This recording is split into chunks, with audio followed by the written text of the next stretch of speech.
It's been announced that Royal Mail workers are to stage 6 fresh strikes next month, including on Christmas Eve, in their long-running dispute over pay. Let's speak to the General Secretary of the Communications Workers Union, the CWU, Dave Ward. This is going to ruin Christmas cards, Christmas presents for millions of people, isn't it? Well, let me first of all correct you. It's actually a dispute about change. So postal workers up and down the UK, 120,000 of them, are facing the biggest ever attack on jobs, terms and conditions and the services that we provide to the public. And what I'd say to your viewers tonight is you really need to take notice of what's going on here.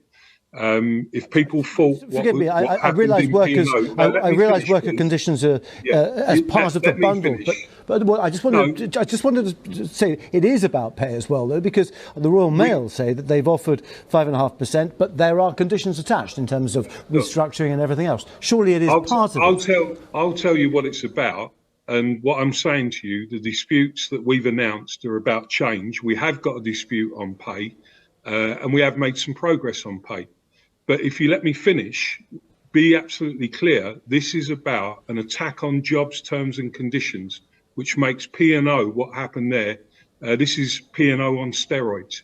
What the company want to do is end daily deliveries, and we're there defending the service.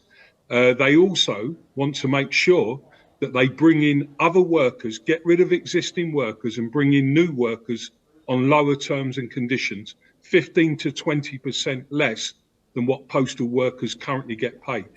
And, you know, we can't accept that. Now, what I would say is we desperately want to reach an agreement. Your viewers know what postal workers are like. They're good people, decent people. And what we're trying to do is negotiate an agreement with a company. But because of the company's mismanagement of the finances over a period of time now and huge mistakes that they've made, that's very difficult. But what I would say is our objective is to reach an agreement, and there is plenty of time to do that. And we're up and ready for further negotiations with a company, and that will be our priority. And hopefully we can avoid those strikes. Mr. Ward, I mean, the company would argue, wouldn't it, that your industrial action is costing it millions, £1 million a day, and this is not the way to actually sort of reach any settlement with the workers, because the company simply won't be able to survive if it carries on like this. Look, you're wrong again. I'm sorry.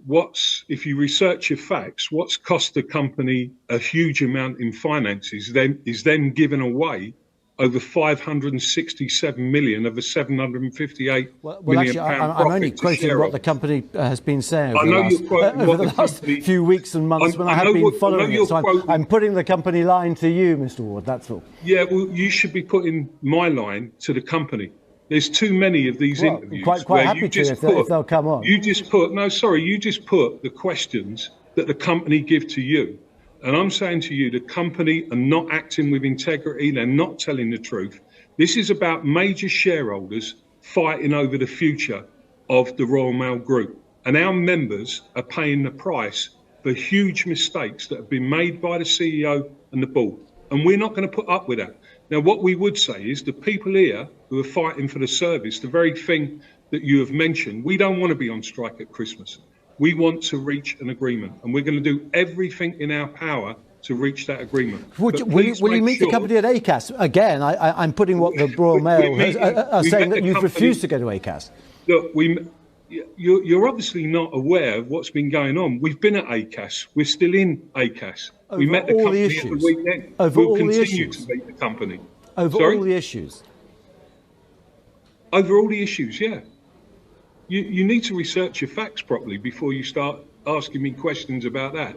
Well, again, I've just been reading what the company has said, that you refused initially to go to ACAS. But so what are the chances of calling? Why are you saying? Sorry, why are you saying? What are the chances of calling this strike off, do you think, before Christmas?